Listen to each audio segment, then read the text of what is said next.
লোকসভা ভোটের আগে তৃণমূল নেতাকে চক্রান্ত করে গ্রেপ্তার এবং একের পর এক মিথ্যা মামলায় ফাঁসানো হয়েছে। পুলিশের বিরুদ্ধে অতি সক্রিয়তার অভিযোগ তুলে আদালতের কাছে আবেদন।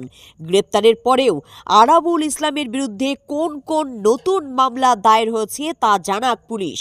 তবে সোমবার যে চাঞ্চল্যকর তথ্য উঠে এসেছে তাতে জানা যাচ্ছে, সোমবার আরাবুল ইসলামের আইনজীবী সওয়াল করে জানান, তৃণমূল বিধায়ক শওকত মোল্লার প্ররোচনায় আরাবুলের বিরুদ্ধে একের পর এক অভিযোগ তুলে মামলা দায়ের হয়েছে এবং ওই মামলাতেই সব মামলার তথ্য চাইল আদালত। মঙ্গলবার তৃণমূল নেতা আরাবুল তার আইনজীবীর মাধ্যমে কলকাতা হাইকোর্টের বিচারপতি জয় সেনগুপ্তের দৃষ্টি আকর্ষণ করেন এবং বিচারপতি এবার জানতে চাইলেন রাজ্যের কাছে যে আরাবুলের বিরুদ্ধে কটি মামলা রয়েছে। তবে সবথেকে বড় প্রশ্ন, ভাঙড়ের হেভি ওয়েট তৃণমূল নেতার প্ররোচনাতেই কি গ্রেপ্তারির পর একের পর এক মামলা রুজু? আমরা শুনে নেব এ বিষয়ে শওকত মোল্লার প্রতিক্রিয়া। বলছেন যে আরাবুল ইসলামের নামে যে কেসগুলো পরস্পর ফাইল হয়েছে, আপনার ইন্ধনে হয়েছে, তার জন্যই জেল খাটতে হচ্ছে, কি বলবেন এটা নিয়ে? দেখুন, এগুলো বাজার গরম করা হচ্ছে। আসলে মনে হচ্ছে ওই ভদ্রলোক কোন আইনজীবী আমি জানি না, আমার মনে হচ্ছে একটু টিভিতে মুখ দেখাতে হবে বোধহয়। অন্যান্যরা বিকাশবাবু থেকে শুরু করে যারা একটু টিভিতে মুখ দেখায়, এর বোধহয় টিভিতে মুখ দেখানো হচ্ছে না, যার কারণে এই ধরনের কথা বলে একটা প্রভাকাণ্ডা তৈরি করতে চাইছে। আমার কথা শুনে যদি কলকাতা পুলিশের কাশীপুর থানা চলে, ভাঙড় থানা চলে, তাহলে তো আমি তো একজন সৌভাগ্যবান। ফলে এই ধরনের কথা বলা আর উস্কানি দেওয়া, এটা দুটোই একই, এটাও একটা ক্রাইম। যারা করছেন আমি তাদের এইটা থেকে বিরত থাকতে অনুরোধ করব।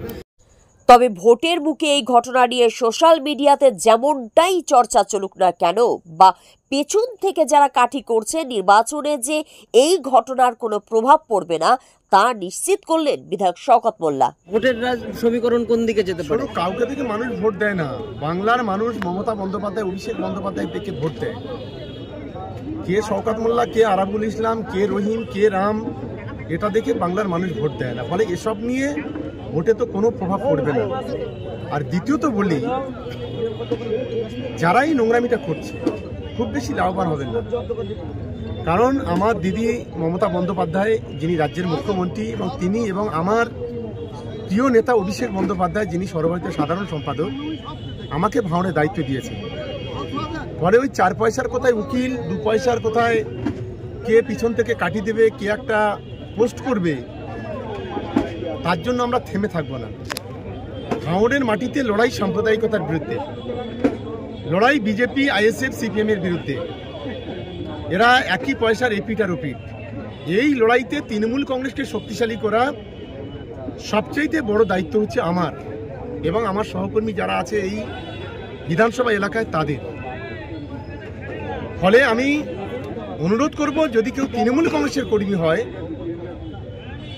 তাহলে আইনের পথে চলবে, কেউ যেন পিছন থেকে কাটি করতে না চায়।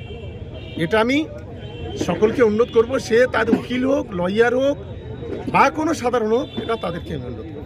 আপনি বিধানসভার কনভেনার, সে জায়গায় দাঁড়িয়ে আরাবুল ইসলাম হোক বা অন্য কেউ যদি না থাকে, ভোটের ময়দানে লড়াই কতটা দেবেন, ভোট ব্যাংকের ভোট কতটা বাড়াতে পারবেন বলে আত্মবিশ্বাসী আপনি? দেখুন, 2021 সালে এখানে আইএসএফ জিতেছিল 25,000 ভোটে, 26,000 ভোটে। 4 জুন 1 তারিখে ভোট, 1 জুন ভোট, 4 তারিখে গণনা। পাশা উল্টে দেবো। ভাঙড়ের মাটিতে ভাঙড়ের মানুষ, শুভবুদ্ধি সম্পন্ন মানুষ, তারা বুঝতে পেরেছে যে বাংলাকে রক্ষা করতে গেলে, সাম্প্রদায়িক সম্প্রীতি রক্ষা করতে গেলে, এনআরসি এর বিরুদ্ধে লড়াই করতে গেলে কাকে ভোট দিতে হবে মানুষ ঠিক করে ফেলেছে। ফলে আজকে দিনে যারা আজকে সিপিএম, বিজেপি, কংগ্রেস, যারা আছে আইএসএফ, আজকে তারা দিশেহারা গোটা বাংলায়, ভাঙড়েও দিশেহারা। ফলে অনেক বেটার রেজাল্ট এবারে ভাঙড়ের মাটিতে পাবে।